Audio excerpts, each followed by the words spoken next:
এই রেসিপি মাছের মাথা দিয়ে মুড়িঘণ্ট। তো দেখো কিভাবে সহজেই মাছের মাথা দিয়ে মুড়িঘণ্ট তৈরি করে নেওয়া যায়।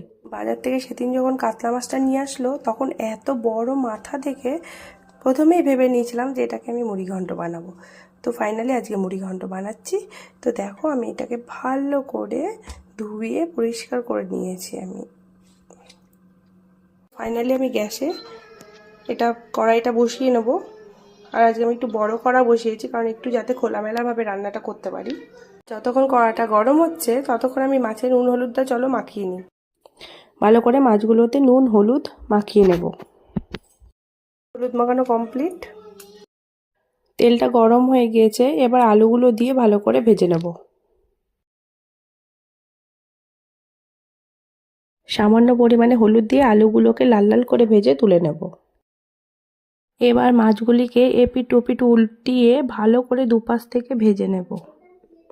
সাবধানে মাছটা ভাজবেন যাতে গায়ে তেল না ছেটায়। মাছ ভাজা হয়ে গিয়েছে, এবার আমি মাছটাকে তুলে নেব। এবার দিয়ে দিচ্ছি ফোড়ন আর আগে থেকে কুচি করে রাখা পেঁয়াজ। পেঁয়াজ ভাজা হয়ে গেলে মশলাটা দিয়ে ভালো করে কষিয়ে নেব। এরপর মশলার ভিতরে স্বাদমতো নুন হলুদ আর ধনে গুঁড়ো দিয়ে ভালো করে আবারও মশলাটাকে কষিয়ে নেব।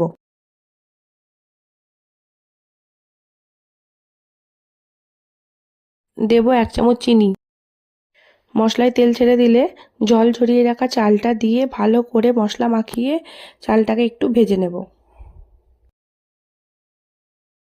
চালটা ভাজা হয়ে গেলে দিয়ে দেবো আগে থেকে ভেজে রাখা আলু। মুড়িঘণ্টটা বানাতে বানাতে একজনের কথা খুবই মনে পড়ে, সে হলো প্রিয়াঙ্কা। ওর হাতে প্রথম আমি মুড়িঘণ্ট খাই। খুব সুন্দর মুড়িঘণ্ট বানায়। ওর হাতে প্রথম খেয়েই আমি ঘরে ট্রাই করি আর তৈরি শিখি। আমি দিলাম পরিমাণ মতন জল।